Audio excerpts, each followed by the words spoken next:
ये एक काल्पनिक कहानी है और दिल को गहराइयों तक छू जाने वाली।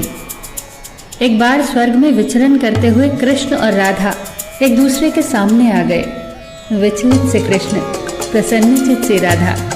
कृष्ण सकपकाए, राधा मुस्कुराई। इससे पहले कि कृष्ण कुछ कह पाते, राधा बोल उठी, कैसे हो द्वारिकाधीश। जो राधा उन्हें कान्हा कान्हा कहकर बुलाती थी, उसके मुख से द्वारिकाधीश का संबोधन कृष्ण को भीतर तक घायल कर गया। फिर भी किसी तरह अपने आप को संभाल लिया उन्होंने और बोले राधा से, मैं तुम्हारे लिए आज भी वही कान्हा हूँ। तुम तो मुझे द्वारिकाधीश मत कहो। आओ बैठते हैं, कुछ मैं अपनी कहता हूँ, कुछ तुम अपनी सुनाओ। सच कहूँ राधा, जब जब भी तुम्हारी याद आती थी, इन आंखों से आंसुओं की बूंदें निकल आती थी। राधा बोली, मेरे साथ ऐसा कुछ नहीं हुआ। न तुम्हारी याद आई, न आंखों से आंसू बहा, क्योंकि हम कभी तुम्हें भूले ही कहाँ थे। जो तुम याद आते, इन आंखों में तो सदा तुम ही थे। कहीं आंसुओं के साथ निकल न जाओ, इसलिए रोते भी नहीं थे। कान्हा, प्रेम से अलग होने पर तुमने क्या खोया, इसका एक आईना दिखाऊं तुम्हें। कुछ कड़वे सच प्रश्न सुन पाओ तो सुनाऊं। कभी सोचा है इस तरक्की में तुम कितने बिछड़ गए। यमुना के मीठे पानी से जिंदगी की शुरुआत की और समुद्र के खारे पानी तक पहुंच गए।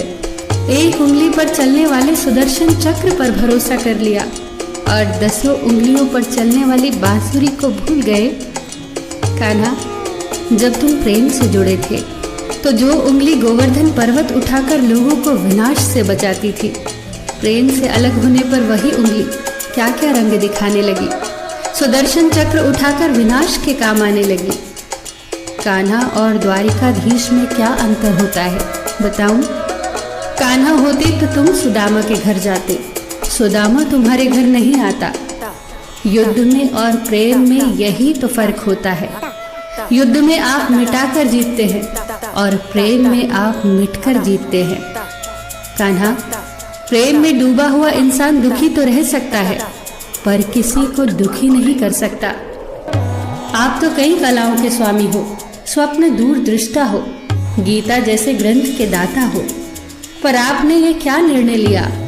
आपने अपनी पूरी सेना कौरवों को सौंप दी और अपने आप को पांडवों के साथ कर लिया। सेना तो आपकी प्रजा थी, राजा तो पालक होता है, उसका रक्षक होता है। आप जैसे महाज्ञानी उस रथ को चला रहे थे जिस पर बैठा अर्जुन आपकी प्रजा को ही मार रहा था। अपनी प्रजा को मरते देख आप में करुणा नहीं जगी, क्योंकि आप प्रेम से शून्य हो चुके थे।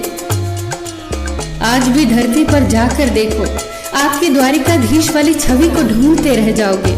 हर जगह, हर मंदिर में मेरे ही साथ खड़े नजर आओगे। मैं जानती हूँ कान्हा, लोग गीता के ज्ञान की बात करते हैं, उसके महत्व की बात करते हैं, पर धरती के लोग युद्ध वाले द्वारिकाधीश पर नहीं, प्रेम वाले कान्हा पर भरोसा करते हैं।